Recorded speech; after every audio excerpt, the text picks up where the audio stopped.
C'est un couple amoureux et déterminé. Elle est comptable, il est gendarme en région parisienne. Ils préfèrent garder l'anonymat parce que ce qu'ils font en ce moment est illégal en France. Pas être hypocrite.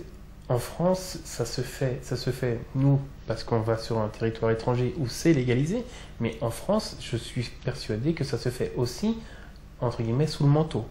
Pour des raisons médicales, cette jeune femme ne peut pas porter son enfant. Ce couple est donc allé aux États-Unis choisir une mère porteuse, le premier d'une longue série de voyages. On ira certainement pour les échographies, donc pour l'accompagner chez le médecin, pour aller voir le petit être dans son ventre. Hey, Ethan. À l'autre bout du fil, cette Américaine enceinte de leur enfant. Nous la retrouvons en Floride, elle a déjà 3 enfants, bien à elle. Mais ce 4e qu'elle porte en ce moment, elle considère qu'il n'est absolument pas le sien.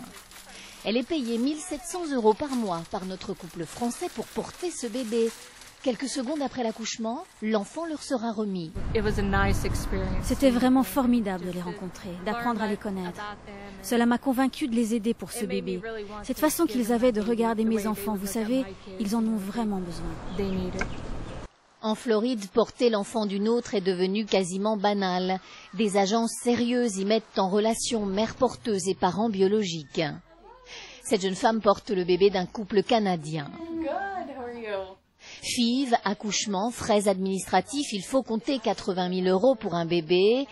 Un quart de cette somme revient aux mères porteuses qui n'ont souvent pas d'état d'âme. Je savais dès le début que ce serait leur enfant, tout simplement parce que ce sont ses ovules à elle et son sperme à lui. Ce ne sont pas mes ovules, c'est clairement leur enfant. Retour en France avec un autre couple français. Ils ont choisi eux aussi une mère porteuse aux États-Unis. Ils y feront leur fécondation in vitro à la fin du mois. Ils parlent aujourd'hui à visage découvert pour dénoncer la position de la France. Dans l'Hexagone, la gestation par autrui est interdite. On souffre déjà de notre infertilité et je vous assure qu'au quotidien c'est vraiment énorme cette souffrance. Et la France nous rajoute en plus de la souffrance, quoi. La France ne nous aide pas, elle nous abandonne.